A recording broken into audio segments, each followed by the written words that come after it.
అండి చారు చేసుకుందాం. ఇవన్నీ మిక్సీ పట్టుకుందామండి. కొంచెం ఆయిల్ పోసుకుందామండి. కొంచెం తాలింపు గింజలు అండి, మిరపకాయలు అండి. మనం ఇప్పుడు మిక్సీ పట్టుకున్న పౌడర్ అండి. దీంట్లో పసుపు వేద్దామండి. టమాటా రసం పోసుకుందామండి. ఉప్పు వేసుకుందామండి, కల్లుప్పు. మిరియాల రసం చూడండి ఇక మరుగుతుంది, ఇంకా కొద్దిసేపు మరగాలి.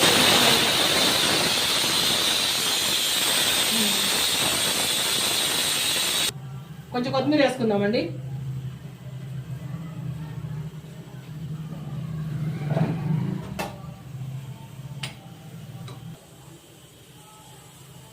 సూపర్గా వచ్చిందండి, టేస్ట్ మాత్రం చాలా బాగుంది. దయచేసి చూస్తున్న ప్రతి ఒక్కరు లైక్ చేయండి, సబ్స్క్రైబ్ చేసుకోండి నా ఛానల్ని ప్లీజ్ అండి, రిక్వెస్ట్. ఇంకా చారు సూపర్గా ఉంది.